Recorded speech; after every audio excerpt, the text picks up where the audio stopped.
What's up, everybody? I'm Trace from First City FPV. I, like many of you, love the look of 30 frames a second for my cinematic footage. Movies and television shows usually are filmed between 24 and 30 frames a second, so it makes your footage look much more professional, and if you pair that frame rate with a 1/60 shutter speed, you get that sweet motion blur that you expect from professional footage. The problem is, at least for me, that it's much easier to fly at a higher frame rate. Those extra frames make your video seem much smoother. It's almost like you have more time to react when stuff goes wrong. Well, what if I told you there's a way to fly at 60 frames a second but still have awesome looking cinematic footage? Stay right here.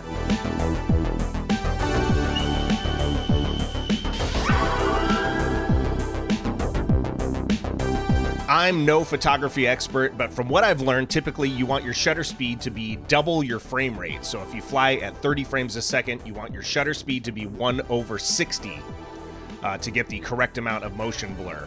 If you fly at 60 frames a second, you'd want your shutter speed to be 1/120. When I first started flying, I said, I'll just fly at 60 FPS and then convert it down to 30 FPS. Well, this can lead to some issues.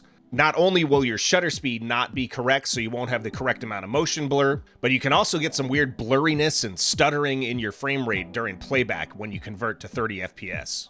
But what if you fly at 60 FPS with a shutter speed 1/60? Then you convert your footage to 30 FPS and you still have that perfect amount of motion blur. You might be saying, Trace, everybody knows that. That is true. I've found many sources that say this technique is possible, but I've never seen anybody put it into practice.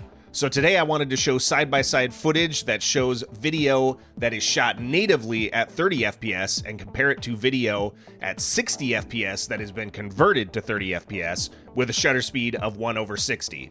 Here are the two side-by-side clips. Let me know if you can tell which one is 30 FPS and which one was 60 FPS converted to 30 FPS. If you guess the top footage is 60 FPS converted to 30 FPS, you are correct.